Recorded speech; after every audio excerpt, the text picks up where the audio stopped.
Let's drill down what's playing out on the NGX now. Intraday analysis. We have Nabila Mohammed, financial analyst, Chapel Hill Denham. Great to have you on the show. See you too. Good afternoon. Good afternoon. So we had the latest inflation number yesterday. That's for August. Is this a tailwind for investors, or they don't care? Oh, of course, it's positive for the market, generally speaking, and it just means that we'll largely see better numbers when we start to look at financial reports of especially the consumers. Because remember that to battle inflation, to battle FX, some of these companies embarked on increase in prices, and they are not going to roll that back anytime soon because our new reality, we're just looking at exchange rates along the levels of 1.5. And coupled with the other things that they have done in terms of backward integration, just to support their levels, we have seen that we have rallied significantly. In fact, the consumer index alone has rallied significantly on the year-to-date basis, and we are still going to see more earnings being released by these set of companies that will bode well for investors, because as they continue to report very strong numbers, we definitely see that most of them will start to revert back to their dividend paying policy. And that could also include the names like Nigerian breweries, just to mention a few. So I think that it is positive. However, it's something that we still have to keep an eye on, because there are still other parameters across the economy that could potentially, thwart the disinflationary trend that we have seen for the past 5 months.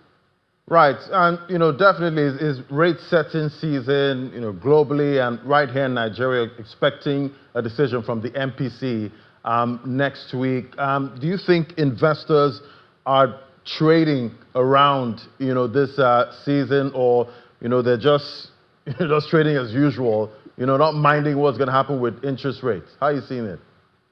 So I think in the markets for now, we're seeing more activity or more reaction to the inflation results in the fixed income space, because currently we're seeing 1 year paper trading below 17%, and that is not what we had previously. And I feel like this will factor or play a very huge role when we see the NTP auction that is meant to happen tomorrow. Because at the last NTP auction, the 1 year paper was well above 17%. That was the stock rate. I won't be surprised if I see that come down to around 16 levels tomorrow based on the auction. And that is just investors trying to position well ahead of what will likely happen to interest rates. Aside that, there's also been cues from the central bank in terms of the OMO bills that they have been issuing recently. We've seen them come out with several OMO bills of around 80 days bill, not necessarily a 1 year bill. And that just speaks to the fact that they are looking to lock the high interest rate within a very short time, and not looking to extend it to around 360 or 180 days for long. That is already telling us that indeed the outlook is, that interest rates will, come down going forward. So investors are indeed pricing that in as well. Right, and still looking at the MPC and the decision coming up, we've had a stable currency for the longest part now. Inflation tending downward, with the rebased data. I guess this is a perfect storm for the MPC decision. That's a cut, right? So in our view, in-house, we still think it is early to cut rates.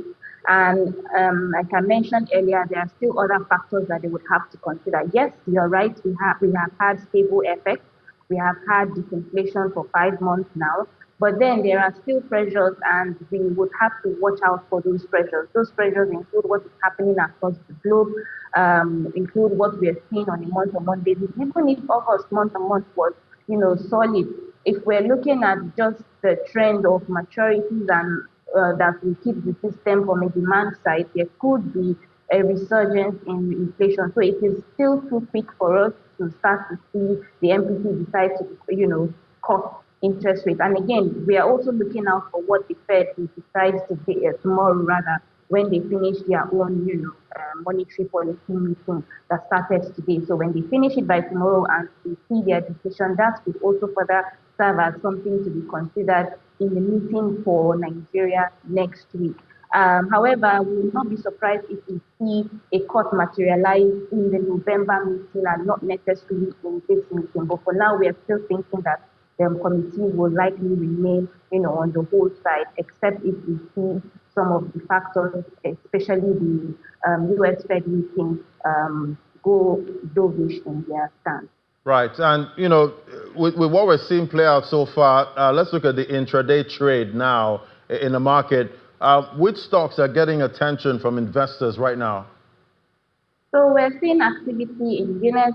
We're seeing Guinness, up around 6%, and that is just investors taking position well ahead. Like I mentioned earlier, that the consumer space is largely going to be positively impacted by the inflationary trend that we're seeing, and this is just them taking position well ahead of what happened. And even yesterday, we saw the likes of Unilever, we saw the likes of Dwarf Foods, all edging higher, and these are consumer names. These are names that are in the consumer goods space. Now, if we even start to talk about the other giants, like the telcos now, especially MTN, that has shown us in H125 how it significantly recovered from its losses.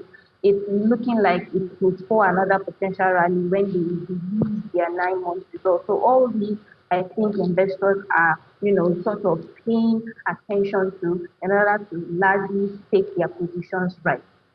All right, investors need to make a decision regardless. Thank you so much. It was great having your perspective. Nabila Mohammed is a financial market analyst, Chapel Hill Denham. Thank you for coming on today. Thank you for having me.